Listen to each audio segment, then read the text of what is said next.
ብዙ ሰዎች ዩቲዩብ ላይ ቪው ማግኘት የታሪካቸው ዋና ክፍል አድርገው ይመለከቱታል። ነገር ግን ይሄ አንዱ ክፍል ብቻ ነው። በእርግጥ ለመናገር የምትመርጡት ኒች ነው ምን ያህል ገቢ ታገኛላችሁ የሚለውን የሚወስነው ማለት ነው። አንዳንድ ኒቾች ከአንዳንድ ኒቾች አንጻር ስንመለከታቸው በመቶ እጥፍ የተለያየ ገቢ ያስገኛሉ ማለት ነው። ስለዚህ የዛሬው ቪዲዮ ምን አይነት ኒች ብትመርጡ መልካም ነው፣ የትኛው ኒችስ ጥሩ አርፒኤም አለው፣ አርፒኤምስ ከሲፒኤም ጋር ያለው ልዩነት ምንድነው የሚለውን በደንብ አድርገን የምንመለከት ይሆናል ማለት ነው። ከዛም በተጨማሪ ዩቲዩብ ለክሬተሮቹ እንዴት አድርጎ ነው የሚከፍለው፣ የተለያዩ ክሬተሮችስ የተለያየ አይነት ገንዘብን እንዴት አድርገው ይሰራሉ፣ አሁን ባለንበት ወቅት ላይ ጥሩ ኒቾች ምንድናቸው የሚሉትን በዝርዝር የምንመለከት ይሆናል ማለት ነው። ስለዚህ እስከ ቪዲዮአችን መጨረሻ ድረስ አብራችሁን ቆዩ። ዩቲዩብ ላይ ገንዘብ ስለመስራት ከማውራታችን በፊት በጣም ወሳኝ ስለሆነው አንድ ቃል እንነጋገር። ያም ቃል ኒች የሚለው ነው ማለት ነው። ስለዚህ ብዙ ጊዜ ኒች ሲባል እንሰማለን። ኒች ማለት በራሱ ምን ማለት ነው? ኒች ማለት እናንተ ያንን የዩቲዩብ ቻናል ክሬት ያደረጋችሁበት ወይም ደግሞ ቪዲዮ የምትሰሩበት ወይም ኮንተንት ክሬት የምታደርጉበት ካታጎሪ ነው ማለት ነው። ያ ካታጎሪ እንዴት ነው ዲፋይን የሚደረገው ብላችሁ የምትጠይቁ ከሆነ የተለያዩ ቪዲዮዎችን ዝም ብላችሁ ራንደምሊ ቀን በቀን ከምትለቁና የቻናላችሁን አይደንቲቲ ከምታጠፉት ቻናላችሁ አንድ ነገር ላይ ቤዝ አድርጎ እንዲሄድ የራሱን የሆነ ማንነት ትሰጡታላችሁ ማለት ነው። ቻናላችሁን ቢውልድ የምታደርጉበት የራሱ የሆነ አይደንቲቲ ነው ማለት ነው። ከነዛ መካከል ለምሳሌ ስለ ፋይናንስ ብቻ ልታወሩ ትችላላችሁ። ስለዚህ የእናንተ ቻናል ኒቹ ምንድነው ተብላችሁ ስትጠየቁ ስለ ገንዘብና ስለ ገንዘብ ነክ ነገሮች የምታወሩ ከሆነ የፋይናንስ ኒች አለኝ ትላላችሁ። ወይም ደግሞ ስለ እግር ኳሳዊ የሆኑ ነኮች የምትጠቀሙ ከሆነ የኔ ኒች ፉትቦል ኒች ነው ብላችሁ ትገልጻላችሁ። ከዛም በተጨማሪ ብዙ አይነት ቶፒኮችን መዳሰስ ትችላላችሁ። የተለያዩ አይነት የስፖርት አይነቶችን፣ ትምህርታዊ የሆኑ ቪዲዮዎችን፣ የምግብ አሰራሮችን፣ የቴክኖሎጂ ዜናዎችን እና የክሪፕቶ ነገሮችንም ልታነሱ ትችላላችሁ ማለት ነው። ስለዚህ ቅድም እንዳልኳችሁ ከሁሉም ነገር ልክ እንደ በየአይነት አንድ ነገር ቻናሎቹን ከማድረግ አንድ ስፔሻላይዝ የሚያደርግበትን የራሳችሁን የቻናል ማንነት ትሰጡታላችሁ ማለት ነው። ስለዚህ በዚህ ቪዲዮ ላይ የትኛው ነው ጥሩ ኒች ሆኖ ጥሩ አርፒኤም ያለው፣ የትኛው ነው ለስ አርፒኤም የሚኖረው የሚለውን በደንብ አድርገን ፍትፍት አድርገን የምንመለከትበት ቪዲዮ ነው ማለት ነው። ይሄ አሁን እንደዚህ ብለን የምናስብ ከሆነ ስለ ኒች በደንብ አድርገን ማውራት ለምንድን ነው አስፈላጊ የሆነው? ማለትም ዝም ብለን ራንደምሊ ቪዲዮዎችን ከምንለቅ አንድ ኒች ብቻ መርጠን ለምንድን ነው መስራት ጥሩ የሆነው ብለን በምንመለከት ሰዓት ላይ የመጀመሪያውና ዋነኛው ነገር ዩቲዩብ ማን ነው? እኔ አሁን ለምሳሌ ፋኖስቴክ ላይ የሚል ዩቲዩብ ቻናል ላይ ነው ይሄን ቪዲዮ አፕሎድ አድርገን እያያችሁ ያላችሁ። ስለዚህ ፋኖስቴክ ማን ነው ብሎ በሚያጣራ ሰዓት ላይ የቴክ ነገሮችን የሚያወራ ስለ ዩቲዩብ ነገሮች የሚያወራ ሆኖ ያገኘዋል ማለት ነው። ስለዚህ ዩቲዩብ ምን ያደርጋል? እናንተ ስለ ዩቲዩብ መማር የምትፈልጉ ከሆነ ቴክ ነገሮችን ማዳመጥ የምትፈልጉ ከሆነ ቀድሞ ማንን ሰጀስት ያደርጋል ማለት ነው? ፋኖስቴክን ሰጀስት ያደርጋችኋል ማለት ነው። ፉትቦል ኒች የምትሰሩ ከሆነም ደግሞ የእግር ኳስ ነገር ፈልጋችሁ የምትመጡ ከሆነ እና እናንተን ሲያያችሁ አልጎሪዝሙ እግር ኳስ ላይ ትኩረት የምታደርጉ ከሆነ የእግር ኳስ ቻናሎችን ለእናንተ ሰጀስት እያደረገ ይመጣል ማለት ነው። ከዛም በተጨማሪ ደግሞ ሰብስክራይብ የሚያደርጋችሁ ሰው ተመልሶ መጥቶ እናንተን ቪዲዮ እንዲከታተልና ምንድነው ከእናንተ ቻናል ማግኘት የሚፈልገው ነገር የሚለውን ዲተርማይን እንዲያደርግ ይጠቅመዋል ማለት ነው። ይሄ ማለት ልክ እኔ ጋር አሁን ለምሳሌ ፋኖስቴክ የዩቲዩብ ቻናል ላይ መታችሁ የምግብ አሰራር አትፈልጉ ወይ ደግሞ የፋኖስቴክ የዩቲዩብ ቻናል ላይ መታችሁ ጀስት ላይክ የፋይናንስ ኢሹ ካልሆነም ደግሞ የተለያዩ አይነት የእግር ኳስ ቪዲዮዎችን አትመለከቱ። ከኛ የምትጠብቁት የሆነ ነገር አለ። ስለዚህ ኦልዌይስ እየመጣችሁ ከኛ የምትጠብቁት እንደዚህ አይነት ነገሮችን ስለሆነ የኛንም ሰብስክራይበሮች ምን እንደሚጠብቁ ዩቲዩብ በራሱ እኛን እንዴት እንደሚረዳ ዲፋይን እንዲያደርግ ይጠቅመዋል ማለት ነው። ከዛም በተጨማሪ በዚህ ኒች ላይ ቢውልድ ያደረገ ማህበረሰብ ስለሆነ እኛ ያለ የኛ ቻናል ላይ ማስታወቂያ መልቀቅ የሚፈልጉ አድቨርታይዘሮች ትክክለኛ የሆነ ወይም ደግሞ ዩቲዩብ ላይ እንደዚህ አይነት ቴክ ነገር ላይ የሚሰሩ ዩቲዩብ ነገር ላይ የሚሰሩ ማስታወቂያ መልቀቅ የሚፈልጉ ሰዎች ትክክለኛ የሆነውን ኦዲየንስ እንዲያገኙ ያደርጋቸዋል ማለት ነው። ስለዚህ ስለ ቴክኖሎጂ የሚወራበት ቦታ ላይ የቴክኖሎጂ ፕሮዳክቶች ቢለቀቁ ማስታወቂያውን ለማሳለፍ አይቸኩልም ሰው ማለት ነው። ስለዚህ ምንድነው ይሄ ነገር ብሎ ቁጭ ብሎ እንዲያይ ለእኛም አሪፍ የሆነ ገቢ ከዛ ማስታወቂያ እንድናገኝ ይጠቅመናል፣ ይረዳናል ማለት ነው። ስለዚህ ጀማሪዎች የሚሰሩት አንድ ስህተት ይሄ ነው ማለት ነው። ጀማሪዎች ልክ ዩቲዩብ ቪዲዮቸውን እንደከፈቱ ዛሬ ደስ ያላቸውን የሆነ መዝሙር ይለቃሉ፣ ወይ ነገ የሆነ ዘፈን ይለቃሉ፣ ከዛ በኋላ የሆነ የፉትቦል ቪዲዮ ይለቃሉ፣ ከዛ ሪአክሽን ይለቁበታል። ቻናሉ በራሱ የራሱ የሆነ ማንነት እንዳይኖረው ያደርጋል ማለት ነው። ይሄም ደግሞ ሰብስክራይበሮቻችንና የዩቲዩብ አልጎሪዝም በራሱ ግራ እንዲጋባ ያደርጋል ማለት ነው። ስለዚህ ሰብስክራይበሮቻችን ምን ፈልገው እንደሚመጡ እኛ ቻናል ላይ አያውቁ። ዩቲዩብ ራሱ የኛን ቪዲዮ ሪከመንድ ላድርግ ቢል የትኛውን ሪከመንድ አድርጎ ለየትኛው ኮሚኒቲ ሪከመንድ እንደሚያደርግ ጭራሽ አያውቅም ማለት ነው። ስለዚህ የዩቲዩብንም ነው ግራ የምናጋባው፣ ሰብስክራይበሮቻችንም ነው ግራ የምናጋባው። ትክክለኛውን ኒች አውቀን ግን በአንድ ኒች ላይ ያንን የዩቲዩብ ቻናል መስርተን ስንሰራ እጅግ በጣም ብዙ የሆኑ ጥቅሞችን እናገኛለን። ከነዛ መካከል ቅድም ከላይ የጠቀስኩላችሁ ዋነኞቹ ናቸው ማለት ነው።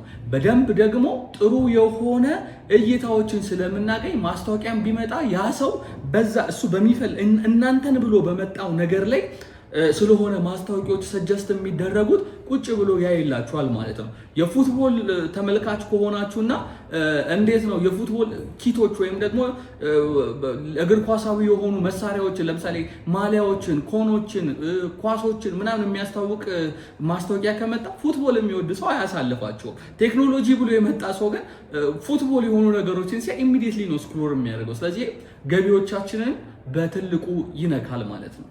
ብዙ ሰዎች ደግሞ ዩቲዩብ ቀጥታ ለነሱ ለሰሩት ቪዲዮ የሚከፍላቸው ይመስላቸዋል። ያ በጭራሽ የሚሆን ነገር አይደለም። ይሄ ሁለተኛው ቻፕተር ሲሆን ዩቲዩብ እንዴት አድርጎ ለእናንተ ገንዘብ እንደሚከፍል እንመለከታለን ማለት ነው። የመጀመሪያውና ዋነኛው ነገር ምን መሰላችሁ? ዩቲዩብ ላይ ማስታወቂያ ማስነገር የሚፈልጉ ካምፓኒዎች ወይም ደግሞ የተለያዩ ፕሮዳክት ኦነሮች አሉ። ስለዚህ እነዛ ፕሮዳክት ኦነሮች ይመጡና የሆነ ነገር አስተዋውቅልኝ ብለው ለዩቲዩብ እንዲያስተዋውቅለት ገንዘብ ይከፍላሉ። ዩቲዩብ ደግሞ ከዛ ካምፓኒ ጋር ይሄዳሉ ብሎ የሚያስባቸው የዩቲዩብ ቻናሎች ላይ ምን ያደርጋል ማለት ነው? በየቪው መካከል ማስታወቂያዎች እንዲነገሩ ያደርጋል ማለት ነው። ስለዚህ ዩቲዩብ ከአድቨርታይዘሮቹ ገንዘብ ይቀበልና በእኛ ቻናል ላይ ማስታወቂያ ይለቃል። ስለዚህ ከአድቨርታይዘሮቹ የተቀበለው ገንዘብ ላይ ለራሱ የሚጠቅመውን ገንዘብ ይይዝና ለእኛ ባገኘነው ቪው ልክ ምን ይላል ማለት ነው? ይከፍለናል ማለት ነው። ስለዚህ እናንተ በየቪው የምታገኙት የገቢ መጠን ወይም ደግሞ የገንዘብ መጠን በተለያዩ አይነት ምክንያቶች አፌክት ይደረጋል። ከነዛ መካከል አንደኛና ዋነኛው የመረጣችሁት የምትመርጡት ኒች ነው። ሲቀጥል ደግሞ ያንን ቪዲዮ እናንተ የምትለቁትን ቪዲዮ እያዩ ያሉ ሰዎች የት አካባቢ ናቸው። ከዛ በመቀጠል ደግሞ ያንን ማስታወቂያ ለማስነገር አድቨርታይዘሩ ምን ያህል ገንዘብ ይከፍላል። ከዛም በተጨማሪ ደግሞ እነዛ ሰዎች ወይም ደግሞ ያንን ማስታወቂያ በእናንተ ቪዲዮ መካከል የሚያዩ ሰዎች ከዛ ማስታወቂያ ጋር የሚያደርጉት ኢንጌጅመንት ያንን ማስታወቂያ ይቀጥላሉ፣ ያዩታል ወይ፣ ማስታወቂያውን ነክተው ወደተዘጋጀላቸው ወደ በዛ ፕላትፎርም ይሄዳሉ ወይ የሚለው ኢንጌጅመንቱ በራሱ እናንተ የምታገኙትን የገንዘብ መጠን ይለያየዋል ማለት ነው።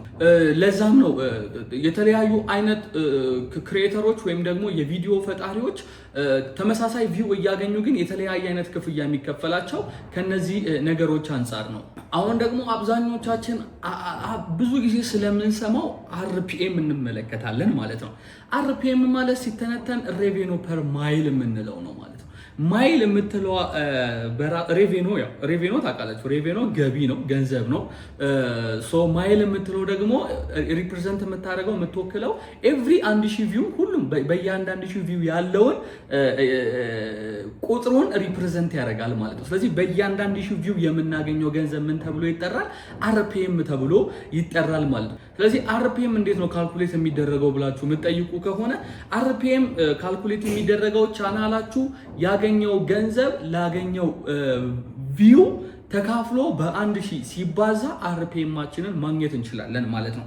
ይህም በጣም ቀለል አድርጌ ላሳያችሁ። ለምሳሌ 100,000 ቪው ቢያገኝ የእናንተ ቻናል እና ያ ቻናል $10 በ100,000 ቪው ሲሰራ አርፒኤሙ ምን ያህል ነው ብለን የምንጠይቅ ከሆነ $10ን ለ100,000 ቪው እናካፍላታለን። $10ን ለ100,000 ቪው አካፍለን በ1000 ስናባዛ ያ የሰራነው ቪዲዮ አርፒኤሙን ቶታሊ ማግኘት እንችላለን ማለት ነው። ይሄ ማለት ምን ማለት መሰላችሁ?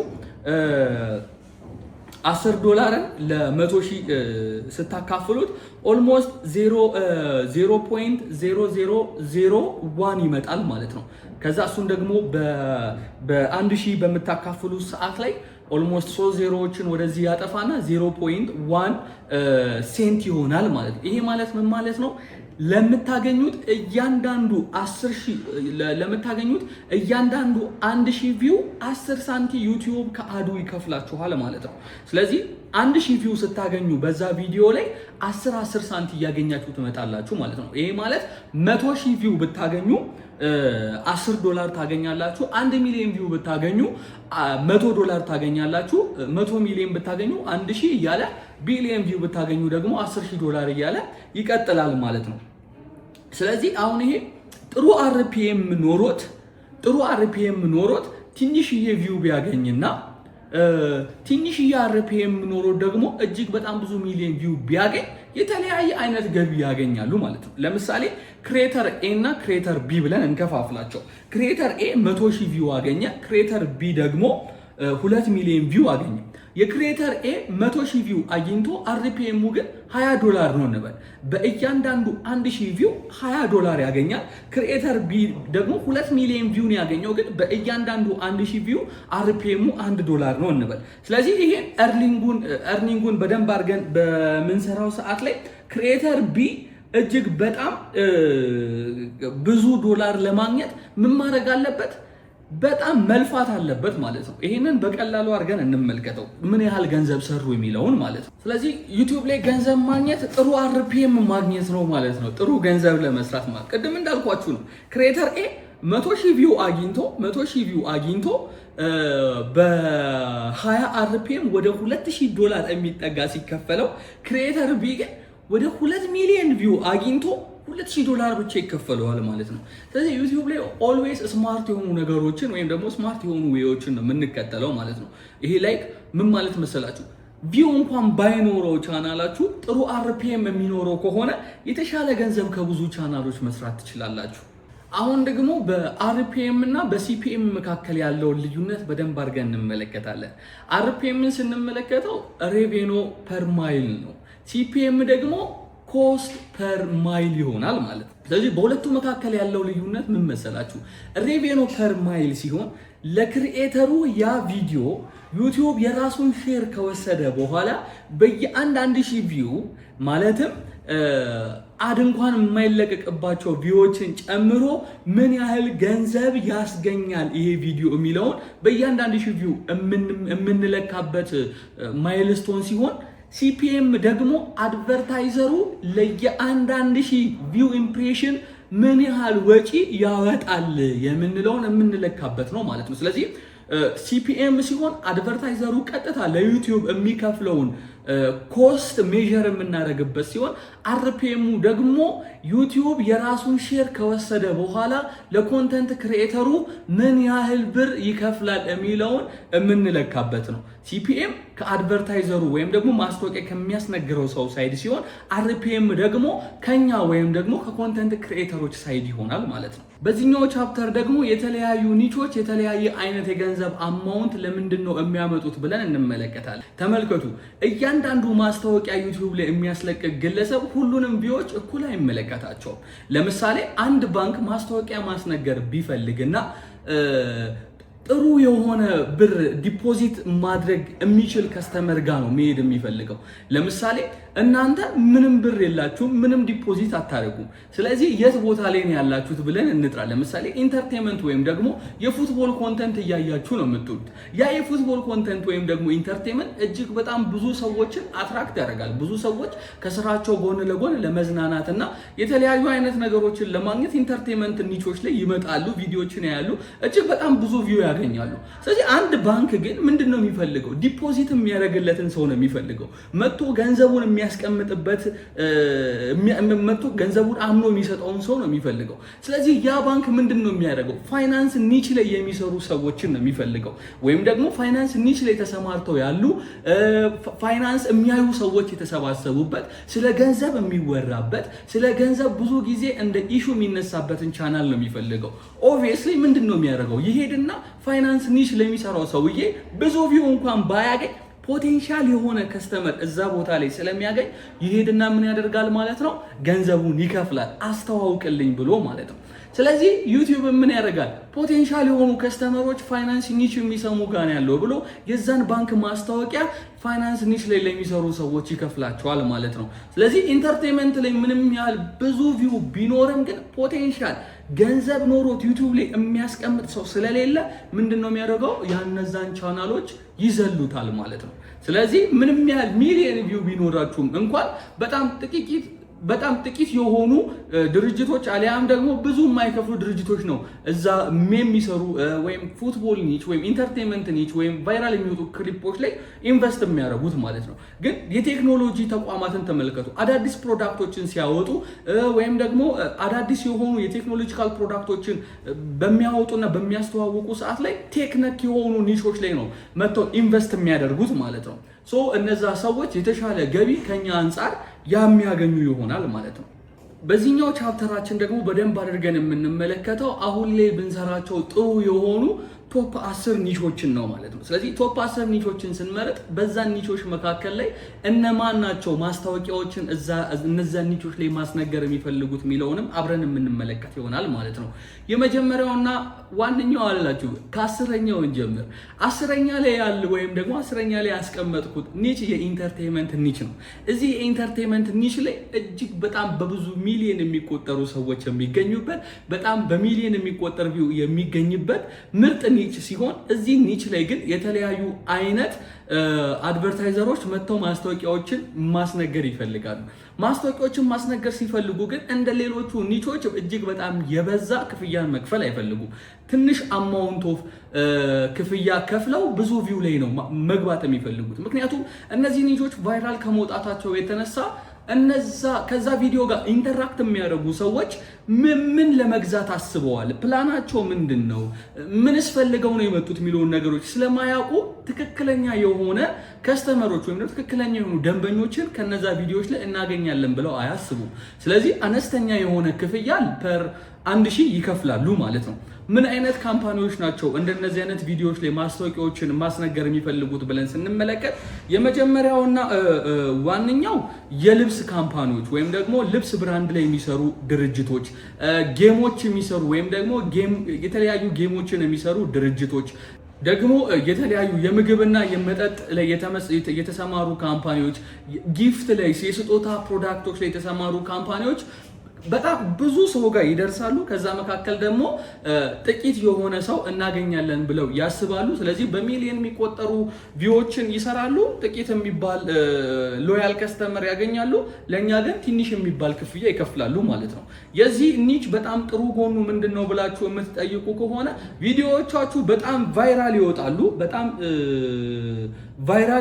ከዛም በተጨማሪ ደግሞ እጅግ በጣም ብዙ የሆኑ ኦዲየንሶችን እናገኛለን። በጣም በሚሊዮን የሚቆጠሩ ኦዲየንሶች ዩቲዩብ ላይ ለኢንተርቴንመንት ብለው ስለሚመጡ ማለት ነው። ከዛም በተጨማሪ ዋነኛው ነገር ደግሞ ምንድነው ብላችሁ የምታስቡ ከሆነ ወይም ደግሞ የምትጠይቁ ከሆነ በጭራሽ የሚቆም የሆነ ሀሳብ አይደለም እዛ ላይ ያለው ኢንድለስ የሆነ አይዲያ ኮንተንት አይዲያ ታገኙበታላችሁ። ምክንያቱም የኢንተርቴንመንቱ ዓለም ቀን በቀን አዳዲስ ነገሮችን ይዞ የሚመጣ ነው። ሰዎችም ለመዝናናት አዳዲስ ነገሮችን ፈልገው የሚመጡበት ስፔስ ነው። ስለዚህ ምን ልስራ ብላችሁ አትቸገሩም። ብዙ ሀሳብ ታገኛላችሁ፣ ብዙ ኦዲየንስ ታገኛላችሁ።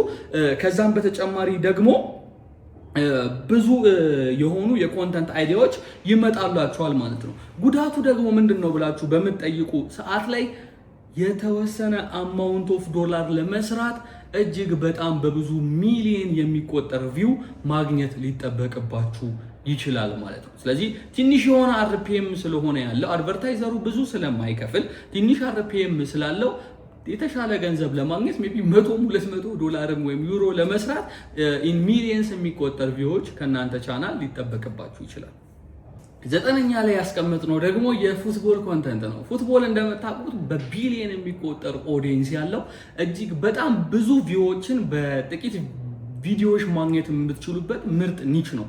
እነዚህ ኒቾች ላይ ደግሞ ማስታወቂያቸውን መልቀቅ የሚፈልጉት የተለያዩ አይነት የስፖርት አልባሳትን እና የስፖርት ትጥቆችን የሚያመርቱ አካላት፣ የስፖርት ዜና ላይ የተሰማሩ የተለያዩ አይነት ዌብሳይቶች፣ እንዲሁም ደግሞ የስፖርት ትጥቅ ጋር የተሰማሩ የተለያዩ ስቶሮች ማስታወቂያዎቻቸውን እዚህ ቻናል ላይ ወይም ደግሞ እዚህ ኒች ላይ ማስለቀቅ ይፈልጋሉ። ነገር ግን እጅግ በጣም ጥቂት የሆነ አርፒኤም ነው ያለው። ግሎባሊ በጣም ዋይድ የሆነ ኦዲየንስ አለው። ነገር ግን አድቨርታይዘሮቹ ስቲል ትልቅ የሆነ ኦዲየንስ ስላለው ጥቂት የሆነ ክፍያን ይከፍላሉ ማለት ነው። እዚህ ኒች ላይ እጅግ በጣም ጥሩ የሆኑ ጎኖችም አሉት። ለምሳሌ ከየትኛውም ዓለም ቢሆን የእናንተን ኒች ሰው ሊያየው ይችላል። አሜሪካም ይሁን እንግሊዝም ይሁን ኢንዲያም ጀርመንም ይሁን ፉትቦል ተወዳጅ ስለሆነ ብዙ ኦዲየንስ ኢንተርናሽናል ኦዲየንስን ማግኘት ትችላላችሁ። ከዛም በተጨማሪ ሁሌም ቢሆን ሰው የራሱን የሆነ ክላስ ይዞ ስለሚገባ ለምሳሌ አርሰናል ፈን የራሱን የአርሰናል ፈን፣ የማንቸስተር ዩናይትድ ፈን የራሱን ፈን፣ የሜሲ ፈን፣ የሮላንዶ ፈን እየተባለ ስለሚከፋፈል የተለያዩ እንደዚህ አጨቃጫቂ የሆኑ ቪዲዮዎች የምትሰሩ ሰዓት ላይ ጥሩ የሆነ ኢንጌጅመንት በየቪዲዮዎቻችሁ ማግኘት ትችላላችሁ ማለት ነው። ከዛም በተጨማሪ ከአመት አመት ትሬንዲንግ ነው። እንግሊዝ ፕሪሚየር ሊግ ይጀምራል፣ ያልቃል። ቡንደስሊጋም እንደዚሁ ሊግ ዋንም ሴሪኤም እያለ የሀገራችንን ፕሪሚየር ሊግ ሊሆን ይችላል፣ የራሽያም ሊሆን ይችላል፣ የሳውዲም ሮሻን ሊግም ሊሆን ይችላል። ሁሌም ቢሆን በየአመቱ አዳዲስ ነገሮችን ይዞ ይመጣል። ፉትቦሉ እንኳን አለቀ ብንል በየክረምቱ ሁሌም ቢሆን የወዳጅነት ጨዋታዎች ይኖራሉ፣ የተለያዩ የሀገራት ጨዋታዎች ሊኖሩ ይችላሉ። ከዛም በተጨማሪ ደግሞ የዝውውር ዜናዎች ይኖራሉ ማለት ነው። ስለዚህ ከአመት እስከ አመት የማያልቁ የኮንተንት አይዲያዎችን የምናገኝበት የስፖርት ፊልድ ነው ማለት ነው። ከዛም በተጨማሪ ግን መጥፎ ጎኖቹ ምንድነው ብለን በምንመለከት ሰዓት ላይ ሁላችንንም የሚያሰጋውና ይህንን ኒች እንዳንቀላቀል የሚያደርገን የኮፒራይት ኢሹ ነው። ኦልዌይስ ቢሆን የኮፒራይት ኢሹ እጅግ በጣም የሚይዘን ነው። እንዴት አድርገን የፉትቦል ኮንተንቶችን ከኮፒራይት ፍሪ እንስራ፣ ሌላ ቪዲዮ የምንሰራላችሁ ይሆናል ማለት ነው። ከዛም በተጨማሪ ደግሞ ከሌሎች የቪዲዮ ኒሾች አንጻርም ትንሽዬ አርፒኤም ወይም ደግሞ ትንሽዬ ገቢ የምናገኝበት ፊልድ ነው ማለት ነው። 8ኛ ላይ ያስቀምጥንላችሁ ደግሞ የጌሚንግ ኒች ሲሆን እዚህ ላይ ደግሞ የተለያዩ ጌሞችን የምትጫወቱበት፣ ላይቭ ስትሪም የምታደርጉበት፣ ጌሞችን ሪቪው የምትሰሩበት ኒች ነው ማለት ነው። እዚህ ኒች ላይ ደግሞ ማስታወቂያቸውን የሚያስነግሩ ሰዎች እነማን ናቸው ብላችሁ በምትጠይቁ ሰዓት ላይ ደግሞ የተለያዩ ጌሞችን አዳዲስ ጌሞችን ፐብሊሽ የሚያደርጉ ካምፓኒዎች፣ ከዛም በተጨማሪ ደግሞ ኤነርጂ ድሪንክ ላይ የሚሰሩ የተለያዩ አይነት ኮንሶል ፕሮዳክቶችን የሚያቀርቡ ጌሚንግ ፒሲዎችን የሚያቀርቡ የቴክኖሎጂ ካምፓኒዎች የራሳቸውን ማስታወቂያ የእናንተ ቻናል ላይ ማስለቀቅ ይፈልጋሉ። አክቹአሊ በጣም ጥሩ የሆነ አርፒኤም ነው ያለው። $1 እስከ $5 በየአንዳንድ ሺህ ቪው ሊከፍላችሁ ይችላል። ይሄም የሆነበት ምክንያት ደግሞ ምን መሰላችሁ? ስለ ጌም የምታወሩ ከሆነ ጌም የሚጫወት ጌም የሚወድ ኮሚኒቲ ነው እናንተን የሚከተላችሁ። ስለዚህ አዳዲስ ጌሞች በሚወጡ ሰዓት ላይ እነዛን ጌሞች የመግዛት ቴንደንሲያቸው ከሚመጡ አድቨርታይዝ ማስታወቂያዎች ጋር ኢንተራክት ማድረግ ወይም ደግሞ ኢንጌጅመንታቸው ሃይ ስለሚሆን ጥሩ የሆነ ክፍያን እናገኝበታለን ማለት ነው። እንዲሁም ጌሞች ኮንሲስተንትሊ አይወጡም። ያን ያለም ከፉትቦል እና ከኢንተርቴንመንት አንጻር ስናለው በጣም ላርጅ የሆነ ኦዲየንስ የላቸውም። ነገር ግን ከ1 እስከ $5 ቢከፍል ከሆነ እጅግ በጣም ጥሩ ገቢን የምናገኝበት ይሆናል ማለት ነው። 7ኛ ደረጃ ላይ ያስቀመጥኩላችሁ ደግሞ ሄልዝ ኤንድ ፊትነስ ነው። ይሄ ደግሞ የፊትነስ አፖች ወይም ደግሞ የአካል ብቃት እንቅስቃሴን የምታዘወትሩበት የተለያዩ ፕላኖችን ይዘው የሚመጡ አፖች አሉ። እነዛ አፖቻቸውን በእናንተ ቻናል ሊያስተዋውቁ ይችላሉ። ጂሞች ሊያስተዋውቁ ይችላሉ። ወይም ደግሞ ኒውትሪሽኒስት ወይም የተለያዩ የአመጋገብ ለስፖርት የሚጠቅሙ አመጋገቦችን የሚጠቅሙ ብራንዶች እናንተ ቻናል ላይ ማስታወቂያዎችን ሊናገሩ ይችላሉ። የስፖርት ትጥቆችን የሚያመርቱ ካምፓኒዎች እናንተ ቻናል ላይ ማስታወቂያዎችን ሊናገሩ ይችላሉ ማለት ነው። ከዚህም በተጨማሪ ምን መሰላችሁ ጤናውን ፈልጎ የእናንተ ቻናል ላይ የሚመጣ ሰው ለጤናው ሲል የሚመጡ ማስታወቂያዎች ላይ ገንዘቡን ማፍሰስ አይከብደው ጤና ይጠበቃል እንደዚህ አይነት ገንዘብ ነው የፕሮዳክት ብትሉት ኢዚሊ ያንን ፕሮዳክት ይከፍልላችኋል ማለት ነው። ስለዚህ ምንድነው የሚያደርገው ከ2 እስከ $8 RPM መስራት ትችላላችሁ። ስድስተኛ ደረጃ ላይ ያለው የቴክኖሎጂ ኒች ነው። የቴክኖሎጂ ኒች እጅግ በጣም ጥሩ የሆነ RPM ካላቸው ኒቾች መካከል አንደኛና ዋነኛው ነው። ከ$3 እስከ $10 ከዛም በላይ ይከፍልበታል። እነዚህ ቻናሎች ወይም ደግሞ እነዚህ ኒቾች ላይ እነማን ናቸው ማስታወቂያ የሚያስነግሩት ብላችሁ በምንመለከት ሰዓት ላይ ወይም ደግሞ ይሄ እነማን ናቸው አድቨርታይዘሮቹ በምንመለከት የተለያዩ ስልኮችን የሚያመርቱ የስልክ ብራንዶች፣ ላፕቶፖችን የሚያመርቱ ካምፓኒዎች፣ የቪፒኤን ሰርቪስ የሚሰጡ የተለያዩ አይነት ካምፓኒዎች፣ ክላውድ ስቶሬጅ ካምፓኒዎች፣ የሶፍትዌር እና የፒሲ አክሰሰሪ የሚሰጡ የተለያዩ ካምፓኒዎች እናንተ ጋር እየመጡ ማስታወቂያዎቻችሁን እንዲናገሩ ያደርጋሉ ማለት ነው። ከዚህም በተጨማሪ እነዚህ አይነት የቴክኖሎጂ ነክ ነገሮችን እናንተ ብቻ መስራት ነው የሚጠበቅባችሁ። አዳዲስ ነገሮችን አፕዴት ነው ማድረግ የሚጠበቅባችሁ።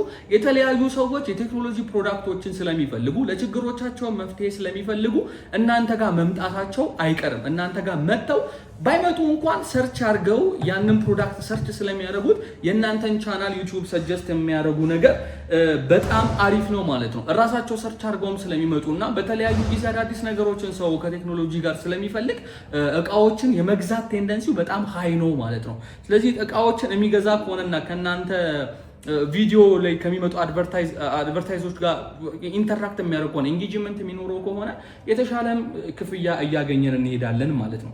ከዛም በተጨማሪ ደግሞ ኤዱኬሽን ላይ 5ኛ ላይ አስቀምጠነዋል። እንደምትመለከቱት ዓለማችን ላይ እጅግ በጣም ብዙ ተማሪዎች አሉ። ከተማሪዎችም ባለፈ ደግሞ ብዙ ሰዎች ለእውቀት ክፍተታቸው ዩቲዩብ ላይ ነው መጥተው ሰርች የሚያደርጉት የተለያዩ ቪዲዮዎችን የሚመለከቱት። የኤዱኬሽን ኒሽ ደግሞ ከ5 እስከ $15 RPM ይኖረዋል። ቅድም ግን ያልኳችሁን እንዳትረሱ። ይሄ ማለት ኢትዮጵያ ላይ ሆናችሁ ያንን RPM ትሰራላችሁ ማለት አይደለም፣ ወይም ደግሞ አትሰሩም ማለት አይደለም። ኢት ዲፔንድስ ኦን የእናንተ ኦዲየንስ የት ሆኖ ነው የሚያየው፣ ፐርቼዝ ያደርጋል ወይ፣ ከማስታወቂያ ኢንጌጅመንት ያደርጋል ወይ የሚለው በራሱ እጅግ በጣም ዲፔንድ ያደርጋል ማለት ነው የእናንተ ገቢ ላይ ማለት ነው።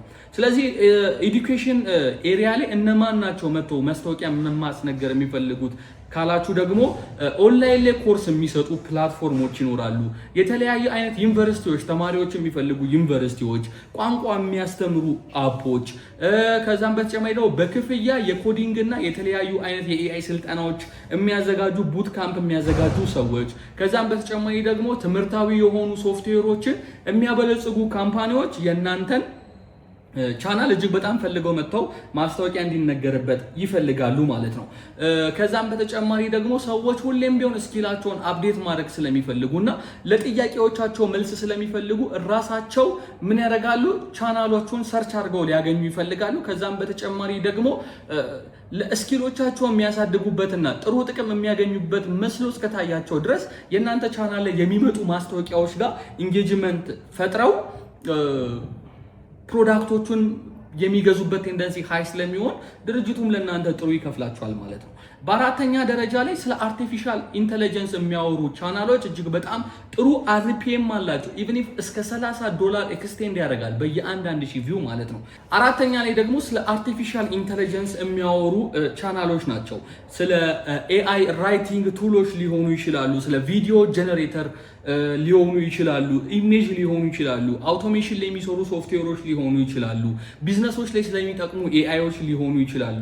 ወይም ደግሞ ፕሮዳክት የኛን ምርታማነት የሚያሳድጉ AIዎች ሊሆኑ ይችላሉ። ስለዚህ እነዚህ ፕሮዳክቶች የሚሰሩ ሰዎች ቀጥታ AI ኮሚኒቲ ያለው ሰው ጋር በመምጣት ፕሮዳክታቸው እንዲተዋወቁላቸው ይፈልጋሉ ማለት ነው። ምክንያቱም እነዚህ በጣም እስከ 30 የሚደርስ ዶላር አርፒኤም እንዲኖሩ ያደረገው ኤአይዎችን የሚጠቀሙ ሰዎች መንዝሊ ሰብስክሪፕሽን ነው ያላቸው። በየወሩ ስለሚከፍሉ ጥሩ የሆነ ደንበኛ ስለሚያገኙ ጥሩ የሆነ ዶላርን ይከፍላሉ። ሶስተኛ ላይ ያስቀመጥ ነው የቢዝነስ ቻናል ነው። የቢዝነስ ቻናል ላይ ደግሞ የተለያዩ ቢዝነስ ኦነሮችም ሆነ ቢዝነስ ኦን ማድረግ የሚፈልጉ ሰዎች መጥተው ያንን ቻናል ስለሚከታተሉት የተለያዩ አይነት ዌብሳይት የሚሰሩ ካምፓኒዎችም ግለሰቦችም ሊሆኑ ይችላሉ። ከኮንሱመር ጋር ወይም ደግሞ ሲአርኤም ላይ የሚሰሩ ሶፍትዌር ካምፓኒዎች ሊሆኑ ይችላሉ። አካውንቲንግ ኤንድ ፋይናንስ ላይ ያሉ ሰዎች ሊሆኑ ይችላሉ። ኢሜል ማርኬቲንግ ላይ የሚሰሩ ሰዎች ሊሆኑ ይችላሉ። ወይም ደግሞ ድርጅቶቹ ክፍያ የሚቀበሉባቸው የተለያየ አይነት ፔመንት ሲስተም ጋር የሚሰሩ ካምፓኒዎች ሊሆኑ ይችላሉ። ወይም ደግሞ የቢዝነስ ኮንሰልታንሲ ፊርሞች መጥተው እናንተ ጋር ማስታወቂያ ያስነግራሉ ማለት ነው።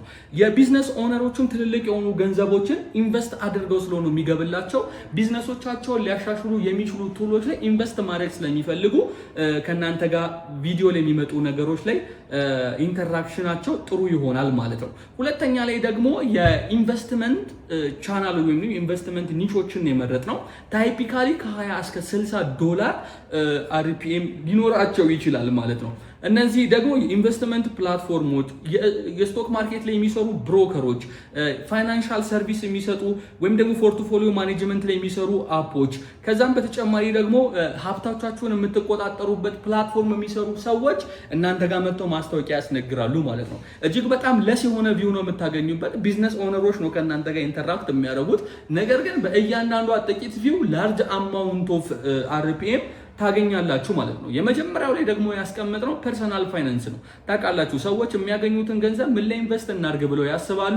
የተሻለስ ገቢ ከምን እናገኝ ብለው ምክር ይፈልጋሉ ማለት ነው። ስለዚህ የእናንተን ምክር ፈልገው እናንተ ቻናል ጋር ሲመጡ እናንተ ቻናሎች ደግሞ ባንኮችን፣ የተለያዩ አይነት የቁጠባ ድርጅቶችን፣ የሞርጌጅ አበዳሪዎችን፣ የበጀቲንግ አፖችን፣ የታክስ ሶፍትዌር የሚሰሩ ሰዎችን እና የግለሰብ ብድር የሚሰጡ ካምፓኒዎችን ወደ እናንተ ጋር መጥተው ማስታወቂያ እንዲያስነግሩ ያደርጋቸዋል ማለት ነው። ይህም ለምን ይሆናል ብላችሁ የምታስቡ ከሆነ ደግሞ አንድ ባንክ መጥቶ እናንተ ጋር ማስታወቂያ ሲያስነግር ባስነገረው ማስታወቂያ 1000 ከስተመሮችን አግኝቶ 3000 4000 ፕሮፊት ቢሰራ ለእናንተ $1000 የመክፈል ምንም አይነት ቅራኔ የለውም ማለት ነው። ስለዚህ ከእናንተ ቻናል $2000-3000 የሚያተርፍ ከሆነ 1000ውን ለእናንተ ያካፍላችኋል ማለት ነው።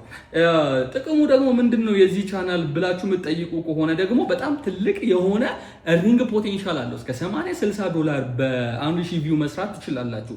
ከዛም በተጨማሪ ደግሞ የእናንተ ቻናል እዛ ነገር ላይ አትኩሮ የሚሰራ ከሆነ ባንኮች፣ የተለያዩ ሰዎች ከዩቲዩብ በተጨማሪ መጥተው ከእናንተ ጋር ፓርትነርሺፕ ፈጥረው ለመስራት ሊፈልጉ ይችላሉ።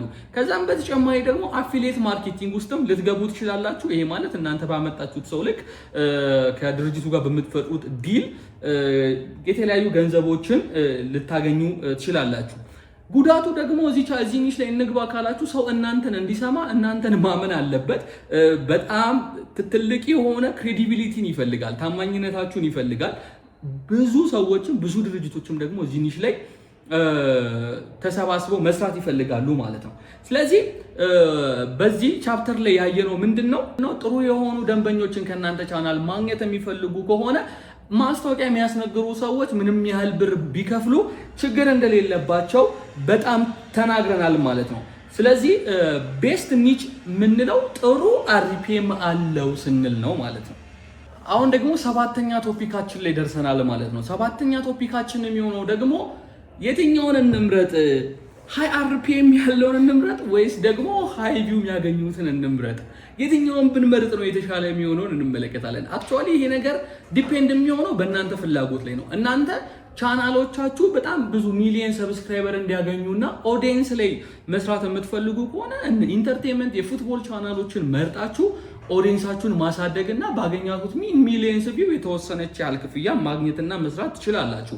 ነገር ግን ገቢያችሁን ማክሲማይዝ የምትፈልጉ ከሆነ ጥሩ ገቢ ማግኘት የምትፈልጉ ከሆነ ቅድም እንዳልናችሁ ቢዝነስ ላይ፣ ፐርሰናል ፋይናንስ እና ቴክኖሎጂ ነክ ነገሮች ላይ እነ ጌሚንግ የሆኑ ነገሮች ላይ ፎከስ አድርጋችሁ መስራት ትችላላችሁ ማለት ነው። ስለዚህ የዛሬውን ቪዲዮ ስናጠቃልለው ሁሌም ቢሆን ዩቲዩብ ላይ ፎከስ አድርጋችሁ ስትሰሩ ጥቂት የሆነ ጊዜያዊ ፕሌዠር ወይም ጊዜያዊ ደስታን የሚሰጣችሁ ነገር ላይ ሳይሆን ቻናላችሁ ፎር ሎንግ ተርም የሚያስቀጥለው ምንድነው ብላችሁ ነው መሆን ያለበት ማለት ነው። ስለዚህ ቻናላችሁ ረጅም ርቀት እንዲሄድ የእናንተን ኦዲየንስ ማስደሰት አለባችሁ። ሁሌም ቢሆን እድገት ላይ ያተኮረ ቻናል ሊኖራችሁ ይገባል። ከዛም በተጨማሪ ቻናሎቻችሁ ስፖንሰርሺፕ ኦፖርቹኒቲ ሊያመጡላችሁ ይገባል እና ደግሞ ገበያችሁን ሊያሳድግላችሁ ይገባል ማለት ነው። ስለዚህ በአጠቃላይ እኔ ከዛሬው ቪዲዮ እንዳጠቃላይ ልመክራችሁም እንድትወስዱ የምትፈልጉትን ፖይንት ቢኖር እኔ ምንድነው ልትሰጠን የፈለከው ብትሉ ሁሌም ቢሆን የሆነ ጥሩ ገቢም ስለምታገኙበት ወይም ጥሩ ቪውም ስለምታገኙበት ሳይሆን ሪሊ ደስ ብሏችሁ ልትሰሩ የምትችሉትን ኒች ምረጡ። ደስ ብሏችሁ ገቢ ባያመጣላችሁ ቪው ባያመጣላችሁ እንኳን ደስ ብላችሁ ስትራግል ልታረጉ የምትፈልጉለትን ቪው ምረጡ ላለውኝ